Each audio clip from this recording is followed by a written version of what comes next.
What would you do if your wealthy father left his entire empire to his ruthless second wife and left you nothing but a broken, termite-eaten grandfather clock? For Fiona, that brutal insult was the beginning of a multi-million-dollar puzzle. They thought they handed her trash. They were dead wrong. The mahogany-paneled conference room of Caldwell and Associates, situated high on the 42nd floor of Boston's Prudential Tower, felt less like a legal office and more like an executioner's chamber. Outside, the slate-grey clouds of a brewing nor'easter mirrored the suffocating tension inside. Fiona Blake sat rigidly in a high-backed leather chair, her hands folded tightly in her lap. She wore a simple, faded black dress, the same one she had worn to her father's funeral 3 days prior. Across the wide expanse of the polished walnut table sat the opposition, her stepmother Victoria, and her 2 step-siblings Preston and Chloe. They looked as though they had stepped out of a luxury catalogue.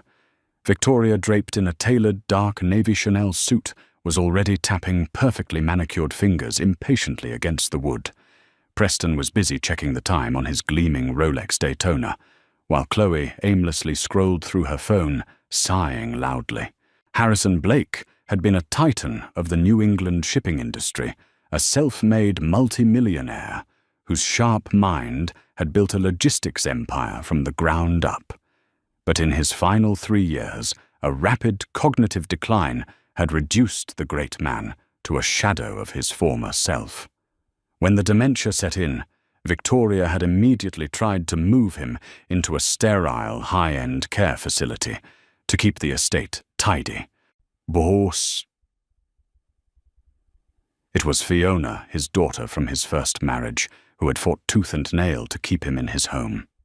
For 3 grueling years, Fiona had put her own life, her career as a high school history teacher, and her finances on hold.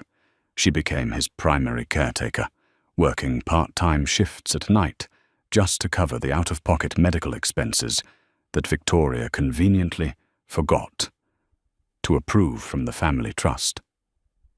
Now Harrison was gone, and it was time to divide the spoils. Thomas Caldwell, the family's longtime estate attorney, cleared his throat and adjusted his wire-rimmed glasses. He looked at Fiona with a fleeting glance of profound pity before staring down at the thick cream-colored document in his hands. We are here to execute the final last will and testament of Harrison Arthur Blake. Caldwell began, his voice echoing in the quiet room. The reading started predictably. The Blake estate, valued at an excess of $45 million in liquid assets, property, and corporate stock, was meticulously carved up. Victoria received the sprawling estate in Concord, the summer home in Nantucket, and a staggering sum of $20 million in tax-free municipal bonds. Preston was handed the keys to the holding company and the fleet of vintage sports cars. Chloe, who had visited her father exactly twice in his final year, was gifted a trust fund of $10 million and exclusive rights to the family's art collection. As the millions were effortlessly handed over to the people who had abandoned him, Fiona felt her chest tighten. She didn't want the money. She never had. But a small, naive part of her had hoped her father's final lucid moments might have recognized her sacrifice. She waited for her name. And finally, Caldwell said, taking a slow, deep breath. To my eldest daughter, Fiona. Victoria stopped tapping. Preston looked up from his watch. Chloe actually put her phone down. The room went dead silent. Caldwell continued reading, his voice straining slightly.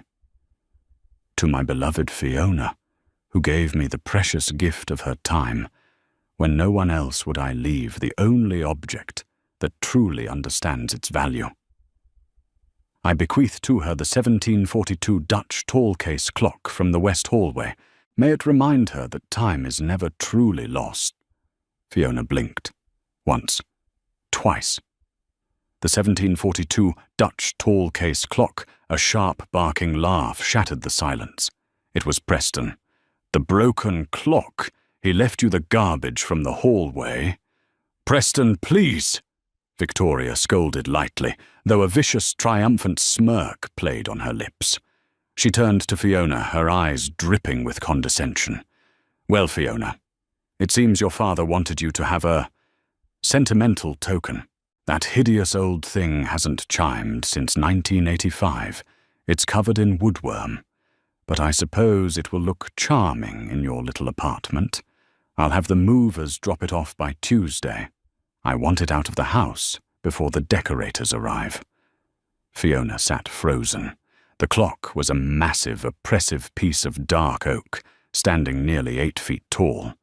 It was grotesquely carved with grim-looking gargoyles and intricate twisting vines. Her father had bought it at an estate auction decades ago, and it had sat in the west hallway, broken its brass hands, permanently stuck at 11:53. It was an eyesore. It was entirely worthless. "Is that all, Mr. Caldwell?" Fiona asked, her voice barely above a whisper, fighting to keep the tears of humiliation from spilling over. "Yes, Fiona. I'm afraid that is all," the lawyer replied softly. "Good," Victoria said, standing up and smoothing her skirt. "Let's get lunch. Preston, call the club and secure our table." They filed out of the room without another glance in Fiona's direction, leaving her entirely alone with the echo of their footsteps and the crushing realization that her father had left her absolutely nothing but a piece of heavy, broken timber. 2 days later, the sky over Somerville was a miserable bruised purple as a budget-moving truck idled noisily outside Fiona's cramped second-floor walk-up apartment. It took 3 burly, swearing movers and an extra $100 Fiona couldn't afford to haul the massive 1742 Dutch clock up the narrow, creaking stairwell. When they finally wrestled it into her small living room, it looked absurd. The dark, brooding oak swallowed the light in the room, its grotesque carvings casting long, eerie shadows against her cheap drywall. The brass dial, tarnished dark brown with age, was etched with faded lunar phases and zodiac symbols that were barely legible beneath decades of grime. And true to its reputation, the heavy brass hands remained stubbornly frozen at 11:53. Fiona stood in the center of her living room, staring at the colossal monstrosity. She was physically exhausted, grieving and broke. Her bank account was overdrawn by $40, largely due to a final pharmacy run she had made for her father's pain medication just a week before he died. Meanwhile, an hour ago, Chloe had posted a photo on Instagram holding a glass of champagne in first class en route to Milan. The sheer injustice of it all finally broke her. Fiona sank to the cheap linoleum floor, leaned her back against the cool, rough wood of the clock's base, and sobbed. She cried for the father she had lost to illness long before his heart actually stopped. She cried for her ruined finances, and she cried out of a deep, bitter resentment at the cruelty of his final will. "Why, Dad?" she thought, pressing her hands to her face. "Why leave me a broken piece of junk?" After an hour, the tears dried up, leaving behind a hollow, pragmatic numbness. The clock was taking up half her living space. If she couldn't sell it to an antique dealer, she would have to chop it up for firewood.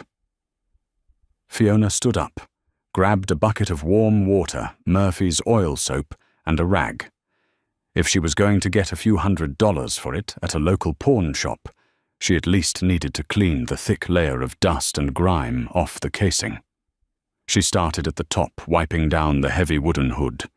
As she cleaned the tarnished glass door that protected the clock face, she scrubbed hard at the brass dial. As the thick layer of oxidation began to clear, she noticed something strange. The intricate engravings around the numbers weren't just decorative vines.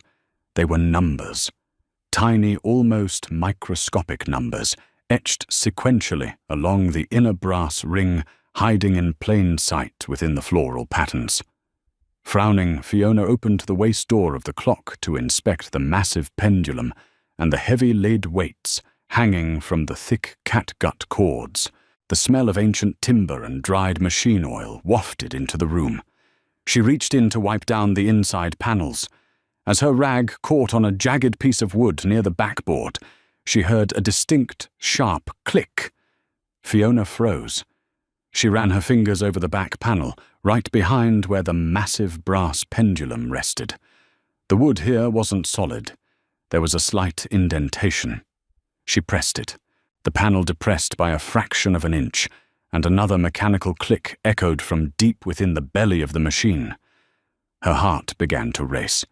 Her father had been a logistics genius, a man obsessed with puzzles, locks, and security before his mind deteriorated. Victoria and the others thought the clock was broken because it never ticked. But what if it wasn't broken? What if it was intentionally stopped?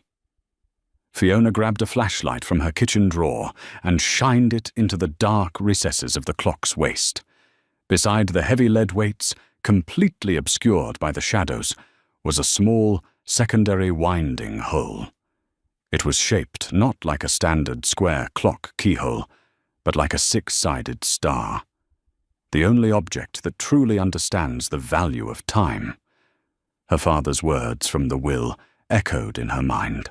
Fiona frantically ran to her bedroom, dragging out the small cardboard box of her father's personal effects she had claimed from his bedside table at the estate, the items Victoria had deemed literal trash. Inside were his reading glasses, a half-empty bottle of cologne, and his keychain. Fiona picked up the keychain. Attached to it, wedged between a house key and a car fob, was a heavy, dull silver pendant he had worn around his neck for the last 2 years. Victoria had laughed at it, calling it a cheap piece of tin. Fiona looked at the pendant closely. It was a solid, six-sided star. With trembling hands, Fiona rushed back to the clock. She reached deep into the dusty casing, fitted the star-shaped pendant into the hidden winding hole, and turned it clockwise. It resisted at first, the old gears grinding in protest. Then, with a sudden smooth, give it turned. Clack, clack, clack. Fiona wound it 5 full times before it locked. She withdrew her hand and stepped back. For a second, there was nothing but silence. Then, a sound that hadn't been heard in that family for 40 years filled the small apartment. Tick, tock, tick, tock. The massive pendulum began to swing. The heartbeat of the clock was deafening, a heavy rhythmic thud that seemed to shake the floorboards. Fiona looked up at the dial. The minute hand stuck at 11:53 for decades jerked forward. 11:54. Fiona backed away, her breath catching in her throat. She watched completely mesmerized as the minutes slowly ticked by. 11:55. 11:57. 11:59. The mechanism inside the clock began to whir, a complex symphony of spinning gears and releasing springs. The sound built up, heavier and deeper than a normal clock preparing to strike. It sounded like a bank vault unlocking. The hands hit exactly 12 o'clock. Instead of a bell chiming, a loud metallic thunk echoed from the bottom base of the clock. A hidden panel in the solid oak plinth at the very bottom, a panel so seamlessly crafted it was invisible to the naked eye, violently sprang open. Fiona dropped to her knees. Inside the dark, hidden cavity lay a heavy, fireproof steel lockbox. She grabbed the handle and dragged it out onto the floor. It was unlocked. Slowly, Fiona lifted the lid. Inside, resting on top of a stack of weathered, leather-bound journals, was a thick envelope with her name written on it in her father's steady, pre-illness handwriting. Beneath the envelope was a velvet pouch that clinked heavily when she brushed against it, and a stack of bearer bonds, so thick it made her head spin. She opened the envelope with shaking fingers. "My dearest Fiona," the letter began. "If you are reading this, it means the vultures have taken the house, the money, and the titles. Let them have it. What they have is the public company, drowning in secret debt and impending federal audits that I engineered before my mind slipped away. They are inheriting a sinking ship. What I have left you in this box and hidden in the locations described in the journals beneath it is the true Blake fortune. Unregistered, untaxed, and untouched. $30 million in conflict-free diamonds, bearer bonds, and offshore accounts. You gave me your time, Fiona. Now it is time for you to take everything back. The floor of Fiona's cramped apartment felt as though it had dropped away, leaving her suspended in a surreal, breathless vacuum. She sat cross-legged on the faded linoleum, the heavy, fireproof steel lockbox resting between her knees, surrounded by the physical evidence of her father's ultimate brilliant vengeance. The velvet pouch she had emptied onto the floor caught the dim overhead light scattering fractured rainbows across the room. Inside were precisely 50 flawless, unmounted diamonds, accompanied by a certificate of authenticity from a highly discreet broker in Antwerp named Hendrik Vanderbilt. According to her father's meticulous notes, they were easily worth $10 million on the private market, but it was the leather-bound journals that truly revealed the staggering scope of Harrison Blake's final masterpiece. As Fiona turned the brittle-yellowed pages, she realized her father hadn't just lost his mind in those final years. He had weaponized his lucid days.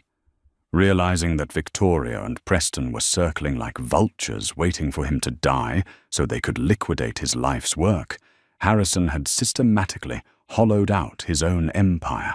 The journals detailed a labyrinthine network of offshore accounts at Credit Suisse under his mother's maiden name, and a private high-security vault at Hatton Garden in London, holding $20 million in gold bullion and untraceable bearer bonds.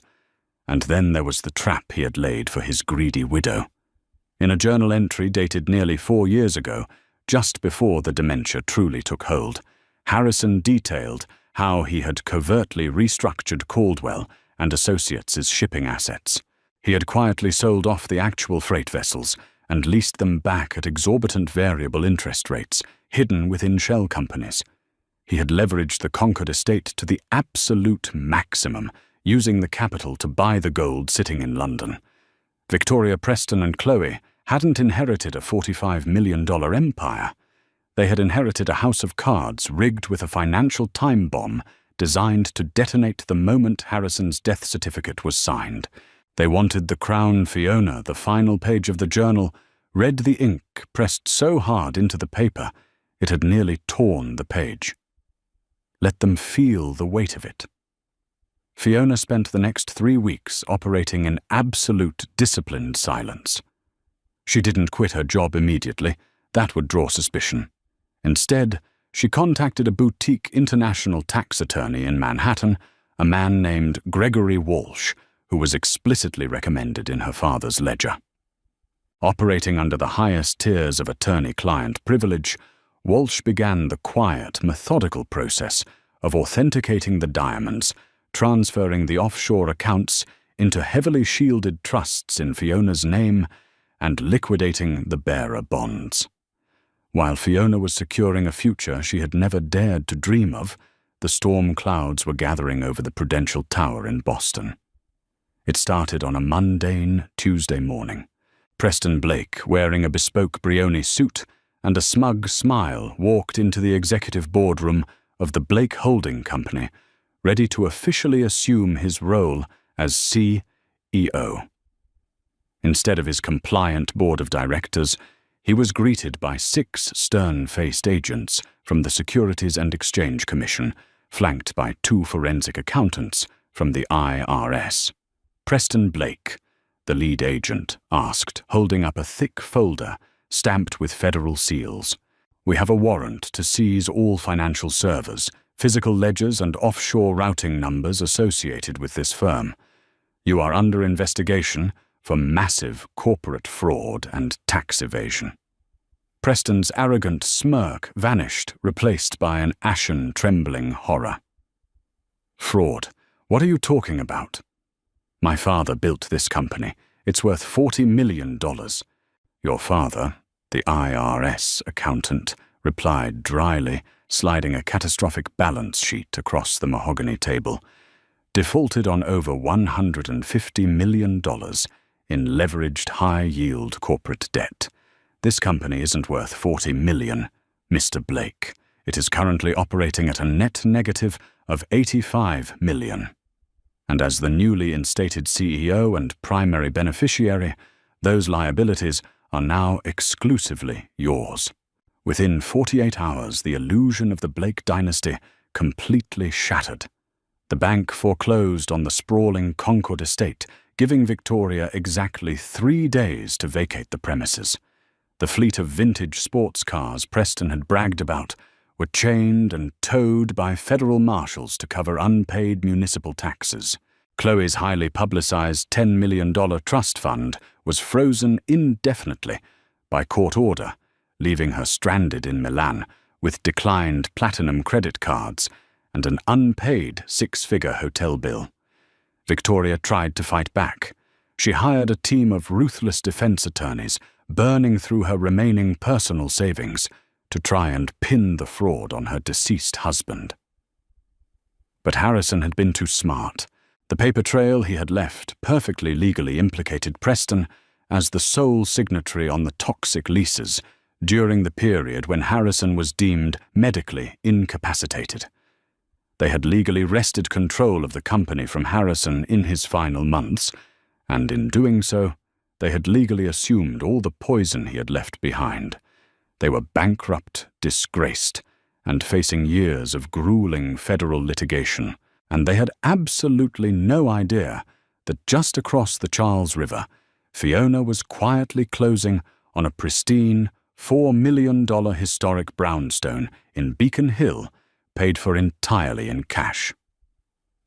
6 months had passed since the reading of the will. The bitter Boston winter had melted into a bright, crisp spring. Fiona sat in the sun-drenched library of her new Beacon Hill home. She was no longer the exhausted, hollow-eyed woman who had worn a faded black dress to her father's funeral. She wore a tailored cream cashmere sweater and slacks her hair professionally, styled her skin glowing with the restorative peace that only absolute financial security and a good night's sleep could provide. Against the far wall of the library, standing in a place of profound honor between 2 towering mahogany bookshelves, was the 1742 Dutch tall case clock. It had been meticulously cleaned and restored by a master horologist, its brass face gleaming its heavy pendulum, swinging with a steady, comforting heartbeat. Tick, tock, tick, tock. Fiona was sipping a cup of Earl Grey tea when her cell phone buzzed. It was Thomas Caldwell, the estate attorney. "Fiona," Caldwell's voice sounded tight, exhausted. "I apologize for disturbing you, but I am sitting in my office with your stepmother and Preston. They are quite desperate. They have demanded to see you." Fiona took a slow sip of her tea. "Have they? On what grounds, Thomas?" "They've somehow discovered that you recently purchased the Beacon Hill property," Caldwell sighed. "Victoria is convinced that you embezzled funds from your father's estate before he died. She is threatening to file a civil suit and drag you into their SEC investigation unless you hand over what she claims is stolen family money." A cool, confident smile played across Fiona's lips. "Tell them I will be there in 30 minutes. When Fiona walked into the conference room of Caldwell and Associates, the transformation in the room was jarring. Victoria, once the epitome of Chanel-draped arrogance, looked 10 years older. Her hair was frizzy, her designer suit looked rumpled, and the dark circles under her eyes spoke of sleepless, panicked nights. Preston sat beside her, bouncing his leg nervously, his Rolex conspicuously absent from his wrist, likely pawned to pay for legal retainers. As Fiona entered, radiating calm, quiet wealth, Victoria stood up, her face twisting into a mask of pure, desperate rage. "I knew it!" Victoria shrieked, pointing a shaking, unmanicured finger at Fiona. "I knew you were a little thief. You manipulated him. You stole millions from the private accounts while we were stuck dealing with that bankrupt, rotten company." "Sit down, Victoria," Fiona said. Her voice wasn't raised, but it possessed a commanding, icy authority that instantly silenced the older woman. Fiona took the seat across from them, folding her hands elegantly on the table. "You are going to write us a check, Fiona." Preston sneered, though his voice wavered with desperation. "The feds are trying to put me in federal prison for wire fraud. The lawyers need $2 million just to keep me out of a cell. That money belongs to the estate. It belongs to us." Fiona looked at Caldwell, who was watching the exchange with wide eyes, then turned her gaze back to her stepfamily. "You are mistaken," Fiona said smoothly. "Every single dollar of the Blake estate, the liquid assets, the property, the company's stock was given exactly to the people named in my father's will. You received the holding company, Preston. Victoria, you received the estate. And I received exactly what was bequeathed to me. Not a penny more." "You bought a $4 million house in cash," Victoria screamed, slamming her hands on the table. "Where did the money come from, you lying little snake?" Fiona leaned forward, her eyes locking onto Victoria's. The memory of the humiliation she had suffered in this exact room 6 months ago flashed through her mind, but it carried no sting anymore. It was just a memory. "My father," Fiona began, her voice soft but deadly, "was a genius. He knew exactly what you were, Victoria. He knew you only loved his bank account, and he knew Preston was too incompetent to run a lemonade stand, let alone a global logistics firm. He knew you would try to strip him down to the bone the second he was in the ground." Preston swallowed hard, his face pale. "He left you the company knowing it was drowning in debt," Fiona continued her words, cutting through the air like a scalpel. "He leveraged everything to the hilt, took the cash, and hid it. He converted $30 million into untraceable bearer bonds and conflict-free diamonds." Victoria gasped, her hand flying to her chest. $30 million? Where is it? If it wasn't in the will, it belongs to the primary trust. It belongs to me. But it was in the will, Victoria." Fiona said, a genuine, radiant smile breaking across her face. "Mr. Caldwell, could you please read the exact phrasing of my inheritance again?" Caldwell quickly flipped through the file on his desk, his hands shaking slightly as the realization began to dawn on him. To my eldest daughter Fiona. I bequeath to her the 1742 Dutch tall case clock from the west hallway." Fiona nodded. "Do you remember what you said to me that day, Victoria?" You laughed. "You called it garbage. You told me you wanted that hideous, broken old thing out of the house before your decorators arrived. You even paid a moving company to carry it down the stairs and put it in a truck for me." Victoria stopped breathing. Preston's eyes widened in sheer, unadulterated horror as Fiona's words finally clicked into place. "The money wasn't in a bank account," Fiona whispered, delivering the final fatal blow. "It was in a fireproof steel box hidden in a false compartment at the base of the clock. My father left me the only thing of actual value in that entire house, and because you were too arrogant, too greedy, and too shallow to look past the surface, you literally handed me $30 million and told me to take out the trash." The silence in the room was absolute. It was the sound of a total crushing defeat. Preston buried his face in his hands, letting out a pathetic, muffled sob.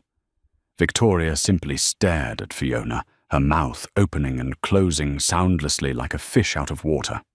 The reality of what she had thrown away, of the absolute checkmate Harrison had executed from beyond the grave, completely broke her. Fiona stood up, smoothing the front of her cashmere sweater. She looked down at the ruined family who had made her life a living hell for 3 years. She felt no pity. She felt no anger. She felt entirely, beautifully free. "Good luck with the SEC, Preston," Fiona said lightly. "Victoria, I hear the public defenders in Boston are actually quite dedicated. I wish you both the best." Without waiting for a response, Fiona turned on her heel and walked out of the conference room, leaving Caldwell staring in stunned admiration and the Blakes drowning in the inescapable reality of their own greed. When Fiona finally returned to her Beacon Hill home, the afternoon sun was beginning to set, casting a warm, golden glow across the library. She walked over to the towering 1742 Dutch clock and gently ran her fingers along the intricately carved oak. As if sensing her presence, the heavy internal gears began to whir. The minute hand clicked precisely to the 12. For the first time in 40 years, the heavy brass bell, hidden deep within the hood, struck. Bong! The midnight chime, ringing out at 6 in the evening, echoed through the quiet house. It was a rich, triumphant sound. A sound of justice. A sound of time finally reclaimed. Fiona closed her eyes, listening to the echoes fade into a steady, rhythmic ticking, and smiled. Sometimes, the greatest treasures are hidden in plain sight, entirely invisible to those blinded by greed. Fiona's story is a powerful reminder that true value isn't always found in flashy bank accounts or sprawling estates, but in patience, loyalty, and a little bit of hidden genius. If this twist of fate amazed you, hit that like button, share this incredible story with your friends, and subscribe to our channel for more unforgettable real-life dramas.